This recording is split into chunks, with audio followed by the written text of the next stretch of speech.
ભાજપે મારી સાથે સામ દામ દંડ ભેદ નીતિ અપનાવી ચૂકી છે, પણ અમે આદિવાસીઓના દીકરા છે, અમે લડવાવાળા લોકો સંઘર્ષશીલ માણસો છે।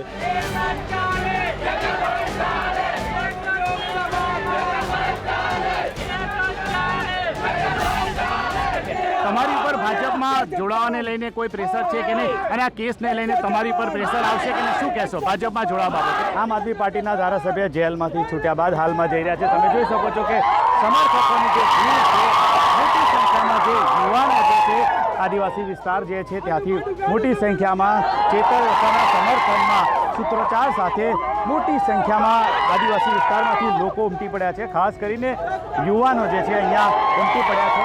તમે જોઈ શકો છો કે આ જે ભીડ જે છે ખૂબ જ મોટા પ્રમાણમાં છે, અને ચેતર વસાવાના સમર્થનમાં ભીડ છે। તમે યુવાનો સાથે વાત કરશું।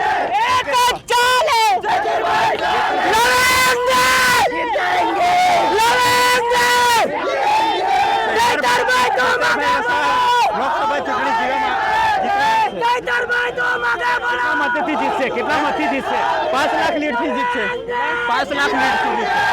જોઈ શકો છો કે જે બહાર મોટી સંખ્યામાં જે સમર્થકો છે એ અહીંયા ઉમટી પડ્યા છે। ચેતર વસાવા જે છે જેલમાંથી બહાર નીકળ્યા બાદ તેમની સાથે આ જોઈ શકો છો કે જે સમર્થકોની ભારે ભીડ જે જોવા મળી રહી છે, ત્યારે ભીડ તમે જોઈ શકો છો કે મોટી સંખ્યામાં લોકો ચેતરભાઈને અહીંયા જે સમર્થન માટે આવી રહ્યા છે।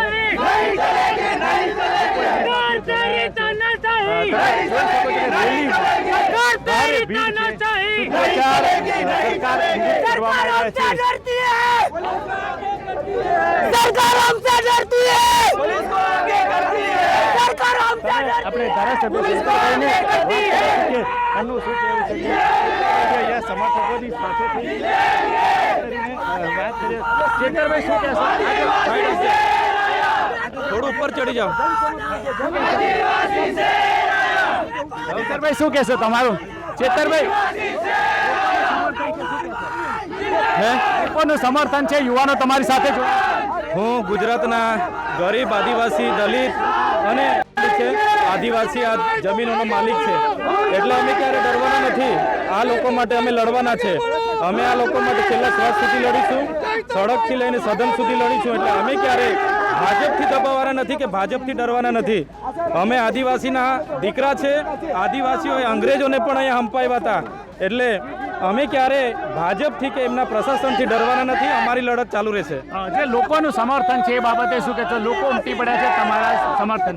લોકો જાણે છે કે આ ભાજપના ઇશારે પોલીસે મને માથા ભારે જાનમાલને નુકસાન કરનારો અને ગળાપાટોનો માર મારનારો ભારે ઇસમ છે, માથા ભારે તમસી મગજ એવું કરીને મારા પર ખોટો વાર્તા બનાવીને કેસ કરી છે। પણ આ લોકો જાણે છે હું લોકોનો પ્રતિનિધિ છું, એટલે ઠીક છે। નહીં તો સમય આવશે, અમે જે દિવસે રોડ પર હથિયારો લઈને ઉતરીશું એ દિવસે આ જંગલ ખાતું તો શું, પોલીસની બી તાકાત નથી કે અમને રોકે। અમે માથા ભારે ઇન્સાન બનવા નથી માગતા।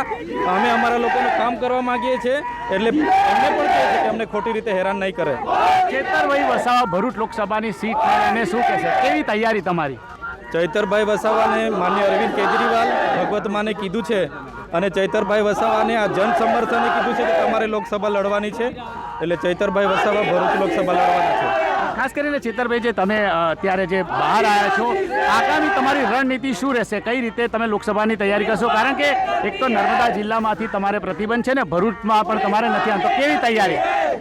લોકો હવે જાણી ગયેલા છે આ એક ષડયંત્રના ભાગરૂપે જે પણ થઈ રહેલું છે, પરંતુ અમે કોર્ટના આદેશને માન્ય રાખીએ છીએ। આગળ આવનાર દિવસોમાં નામદાર હાઈકોર્ટમાં પણ જઈશું અને અપીલને ખારિજ કરવા માટેના પ્રયત્ન કરીશું।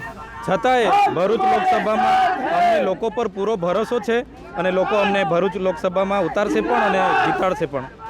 ચેતરભાઈ, સમર્થકોને શું કહેશે આજે? કારણ કે તમારા સમર્થનમાં મોટી સંખ્યામાં લોકો ઉમટી રહ્યા છે, સમર્થકોને શું કહેવું છે? લોકોએ આ 3 મહિનાના સમયગાળા દરમિયાન લોકોએ મને ખૂબ સાથ સહકાર આપ્યો છે। ખાસ કરીને કોંગ્રેસના આગેવાનોએ પણ મને બહુ સાથ સહકાર આપ્યો છે, અને આદિવાસી ભારત પાર્ટી એમના આગેવાનો હોય, આમ આદમી પાર્ટીના આગેવાનો, તમામ સામાજિક અને રાજકીય આગેવાનોએ અમને સાથ સહકાર આપ્યો છે। એ પ્રસંગે અમારા સમર્થકોનું, તમામ સામાજિક આગેવાનોનું, રાજકીય આગેવાનોનો આભાર માનું છું.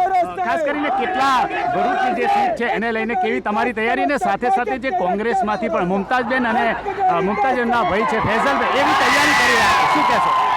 આવનાર દિવસોમાં રાષ્ટ્રીય આગેવાનો દ્વારા ગઠબંધન થયું છે, એ ભાગરૂપે અમે મુમતાજબેનને પણ મળીશું અને જે ગઠબંધન થયું છે ઇન્ડિયા, એ લોકો જે પણ નક્કી કરશે એ રીતના અમે આગળ વધીશું. પણ અમારી લડવાની ફૂલ તૈયારી છે અને અમે મજબૂત દાવેદાર પણ છે. એટલે મુમતાજબેન સાથે પણ બેસીશું, એને પણ સમજાવીશું કે ભાજપની વિચારધારાને જે કાઢવી હોય, ભાજપને જે અહીંથી હરાવવું હશે તો ઉમેદવાર તરીકે ચૈતર વસાવા જ હારવી શકશે, એટલે ચૈતર વસાવાથી લડશે. જે સમર્થકો મોટી સંખ્યામાં આવ્યા છે એમને શું સંદેશો આપવા માંગો છો આજના દિવસે?